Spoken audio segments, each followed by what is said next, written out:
पेड़ पर सोनो चिड़िया अपने परिवार के साथ बहुत हंसी खुशी की जिंदगी गुजार रही थी। उसकी दो बेटियां थी, दोनों ही बहुत सुंदर थी। उनको अपनी मम्मा से हमेशा एक ही शिकायत रहती थी कि उनकी मम्मा उनको बाहर अकेले नहीं जाने देती थी, क्योंकि अभी वो बहुत छोटी थी। टीना और मीना, तुम दोनों इधर ही बैठना, मैं अभी तुम दोनों के लिए खाना लेकर आती हूँ। और हाँ, यहाँ से कहीं मत जाना, मैं बस यूँ गई और यूँ आई। ये कहकर सोनो चिड़िया वहाँ से चली जाती है। अरे मामा तो चली गई, चलो बाहर से घूम कर आते हैं, बाहर खेलेंगे, बहुत मजा आएगा। देखो मीना, बाहर हवा कितनी अच्छी चल रही है और बाहर का मौसम भी बहुत प्यारा है। अरे नहीं नहीं टीना, बिल्कुल भी नहीं, मम्मा ने बाहर जाने से सख्ती से मना किया है। अगर उन्होंने देख लिया तो बहुत गुस्सा करेंगी, मैं नहीं जाऊंगी। अरे मीना, क्यों इतना डरती हो? मम्मा के आने से तो पहले पहले हम घर वापस आ जाएंगे। नहीं टीना, मैं नहीं जाऊंगी, तुम्हें जाना है तो भले चले जाओ, मैं तो मम्मा को बता दूंगी कि टीना बाहर गई है। अच्छा, मैं तो जा रही हूँ अपने दोस्त के साथ, और मम्मा के आने से पहले आ भी जाऊंगी। ये कहकर वो चिड़िया का बच्चा उड़ जाता है और टीना अपने छोटे छोटे पैरों के साथ हवा में उड़ रही होती है और वो बहुत खुश हो रही होती है कि तभी अचानक उसे अपना दोस्त नजर आ जाता है, जो जमीन पर नीचे अकेला बैठा होता है। उसको देखकर टीना फौरन उसके पास नीचे पहुंच जाती है। कौवा उसको अचानक देख बहुत हैरान रह जाता है, पर खुश भी हो रहा होता है। अरे टीना, आज तुम अकेली यहाँ कैसे आ गई? मुझे तो विश्वास ही नहीं हो रहा है, तुम्हारी मम्मा घर पर नहीं है क्या? फिर टीना शोखियाँ मारते हुए कहती है, अरे नहीं नहीं, मेरी मम्मा तो घर पर ही है, मैं तो खुद बाहर आई हूँ। आज मौसम बहुत ही अच्छा था, मैंने सोचा मैं थोड़ा घूम ही लूँ, वैसे भी घर में बैठे बैठे मैं थोड़ी बोर हो गई थी। अरे वाह, लगता है तुम्हारे घर में तो तुम्हारी बहुत ही जलती है। जभी तो देखो तुम मेरे साथ खेलने अकेले यहाँ पर आ गई। हाँ हाँ, मेरी तो बहुत चलती है घर में। फिर वो शोखियाँ मारते मारते और बातें करते करते अपने घर से बहुत दूर चले जाते हैं। अरे तुम्हें नहीं पता, मैं रोज यहाँ खेलता और घूमता हूँ, बहुत ही मजा आता है। मैं तो बोलता हूँ तुम भी रोज आ जाया करो, फिर तो खेलने में बहुत ही मजा आएगा। जब तुम रोज यहाँ आते हो तो तुम्हारी मम्मा कुछ नहीं कहती तुम्हें? अरे नहीं, मेरी मम्मा को तो कुछ पता ही नहीं चलता। मेरी मम्मा जैसे ही सो जाती है, मैं तभी घर से बाहर खेलने के लिए आ जाता हूँ। अच्छा वाह, चलो एक काम करते हैं, कुछ खेलते हैं। अरे वाह, तुमने तो मेरी मुंह की बात छीन ली। चलो हम दोनों मिलकर छुपन छुपाई खेलते हैं, तुम छुप जाना और मैं तुम्हें ढूंढूंगा। बस फिर वो दोनों खेलना शुरू हो जाते हैं। खेल खेल में वो ये भूल जाते हैं कि उन्हें अपने घर भी जाना है। वैसे भी वो दोनों अपने घर से बहुत दूर आ चुके होते हैं। 1 2 3, तुम छुप जाओ, मैं आ रहा हूँ। बस इतना कहकर कौवा उसे ढूंढना शुरू हो जाता है। अरे कहाँ छुपूं? एक काम करती हूँ, इन झाड़ियों के पीछे छुप जाती हूँ, यहाँ पर कौवा तो मुझे ढूंढ ही नहीं पाएगा। बस इतना कहकर टीना झाड़ियों में छुप जाती है, लेकिन अचानक उसका पाँव झाड़ियों में फंस जाता है और बेचारी टीना जख्मी हो जाती है। उसके पाँव से खून निकल रहा होता है और वो बेचारी चीख रही होती है। अरे कौवे मेरे दोस्त, कहाँ हो? जल्दी आओ, मेरे पाँव से बहुत खून निकल रहा है, मुझे बहुत दर्द हो रहा है, जल्दी इन झाड़ियों से मेरा पाँव निकालो। कौवा भी उसे ढूंढते ढूंढते बहुत आगे चला जाता है। वहीं झाड़ियों में पैर फंसे हुए टीना का बहुत बुरा हाल हो जाता है। कौवा भी अपने दोस्त को ढूंढते ढूंढते बहुत परेशान हो जाता है, लेकिन उसे अपना दोस्त कहीं भी नहीं मिलता। अरे टीना कहाँ चली गई, कहाँ गुम हो गई?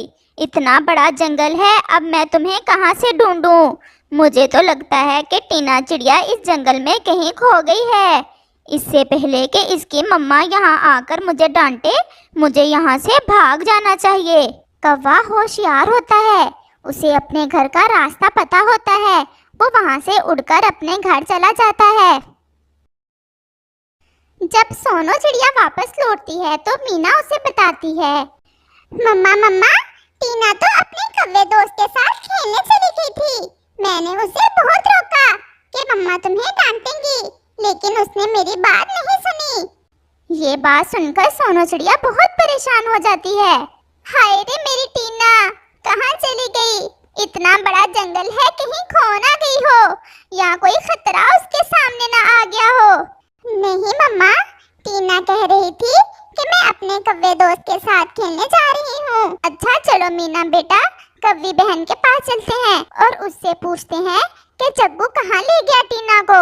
ये कहकर वो दोनों कौवी के घर पहुँचते हैं। यहाँ जग्गू आराम से बैठा होता है।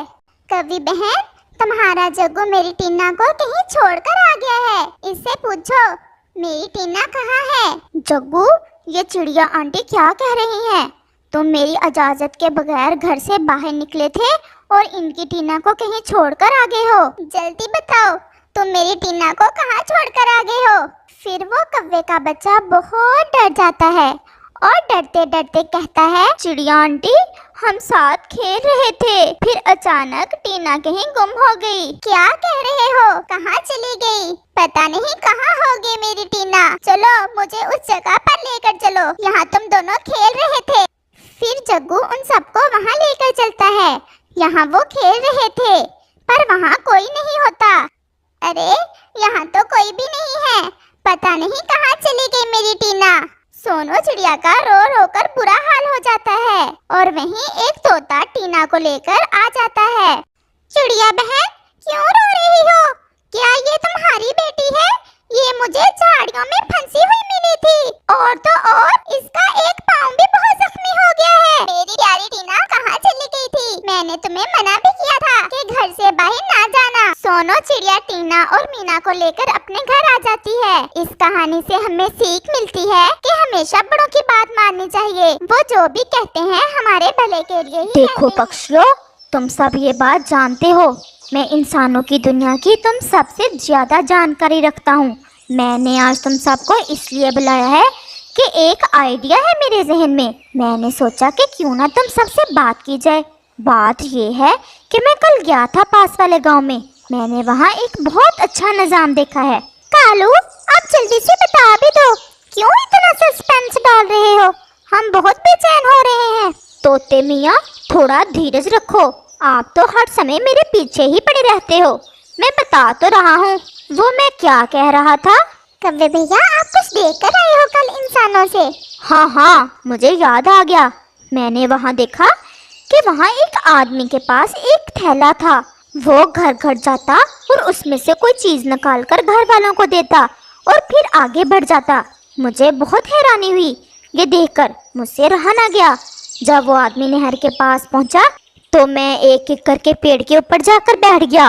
वो थोड़ा आराम करने के लिए छांव में बैठा तो मैंने हौसला करके उससे पूछ ही लिया, भाई ये क्या है जो तुम घर घर बांट रहे हो? उसने बताया कि ये पत्र है, लोग अपने प्यारों के नाम कुछ लिखकर मुझे दे देते हैं और मेरा काम है उनको पहुंचाना। तो फिर ये देखकर तुम्हें क्या ज्ञान आया है? ये की ना बात बूढ़े कबूतर ने। मैं सोच रहा हूँ कि थोड़ा बहुत हमें भी अपने जंगल में इस निजाम को लाना चाहिए, जिससे हम अपने रिश्तेदारों की खैर खबर रख सकें। हम ऐसा करते हैं कि सब पक्षियों में से किसी एक को ये काम देते हैं। हम लिखना तो जानते नहीं, लेकिन वो पक्षी हमारे संदेश एक दूसरे तक पहुंचाया करेगा। वाह वाह कालू कौवे, आज तो कमाल की जानकारी दी है तुमने। ये ठीक है, लेकिन ये काम बहुत जिम्मेदारी का होगा। हमें देखना होगा कि सब पक्षियों में इतना जिम्मेदार कौन है। अगर तुम सबको ये सुझाव पसंद आई है तो मेरे ख्याल में ये काम भी हम सब कौवे को ही देते हैं। ना जी, मुझसे नहीं होगी ये ड्यूटी। नहीं कौवे भैया, तोता ठीक कह रहा है। तुम इस जंगल को क्या, पास वाले जंगल में भी सबके रिश्तेदारों को जानते हो। तुमसे बेहतर ये कौन कर सकेगा? तुम परेशान क्यों हो? हम सब तुम्हें इसके बदले में दाना दिया करेंगे। समझ लो, तुम्हारे भोजन की फिक्र खत्म हुई। सारा दिन सैर सपाटे करना, वैसे भी कौन सा तुम अपना भोजन ढूंढते हो? हमेशा दूसरों पर ही नजर होती है तुम्हारी। अगर तुम सब जिद कर रहे हो तो मुझे मंजूर है। और फिर उस दिन से कौवा बन गया सब पक्षियों का पोस्ट पक्षी। वो घोंसले घोंसले जाता और सब पक्षियों के संदेश दूसरे तक पहुंचाने लगा। कौवा बहुत खुश था क्योंकि अब कौवे को दाना भी ढेर सारा इसके घर में ही पक्षी दे जाते और फिर ऐसे ही पक्षी खाने की चीजें भी अपने रिश्तेदारों को भेजने के लिए कौवे को देने लगे। लेकिन कौवे के दिमाग में अभी तक शायद कोई शैतानी आई ही नहीं थी। वो अपना काम ठीक से करता और सारी चीजें अच्छे से जिस जिसकी होती उस पक्षी तक पहुंचा देता। कौवे भैया, क्या आज पास वाले जंगल जाना है कोई संदेश या कोई चीज इस जंगल की भी? हाँ, जाना है मुझे। आप ये अमरूद मेरी नानी तक पहुंचा देना और मेरी नानी को मेरा संदेश देना कि एक बार आकर मुझसे मिल जाए। मैं आज शाम से पहले ही पहुंचा दूंगा तुम्हारा अमरूद भी और तुम्हारा संदेश भी। और कौवा वहाँ से चला जाता है। कालू, मैं कई दिन से एक बात सोच रही हूँ। जी गोरी, क्या शैतानी सोच रही हो? कालू, तुम भी ना हर समय मुझे ऐसे ही कहते रहते हो। अच्छा बता, क्या बात है? मुझसे नहीं देखा जाता। तुम जानदानों के लिए इतना सफर करो, थक जाते होगे। मजे भी तो करते हैं, घर बैठे बैठाए दाना भी तो मिल रहा है। लेकिन तुम भी बड़े पागल हो कालू। अगर तुम पक्षियों का संदेश ना भी पहुंचाओ और आराम से मेरे साथ चलकर पहाड़ों पर बैठे रहो तो क्या सपना आ जाना है पक्षियों को कि तुमने संदेश नहीं पहुंचाया? मेरे पास इनकी चीजें भी होती हैं, वो पहुंचानी होती हैं। वो तुम मेरे तक पहुंचा दिया करो। क्या मतलब? मैं समझा नहीं।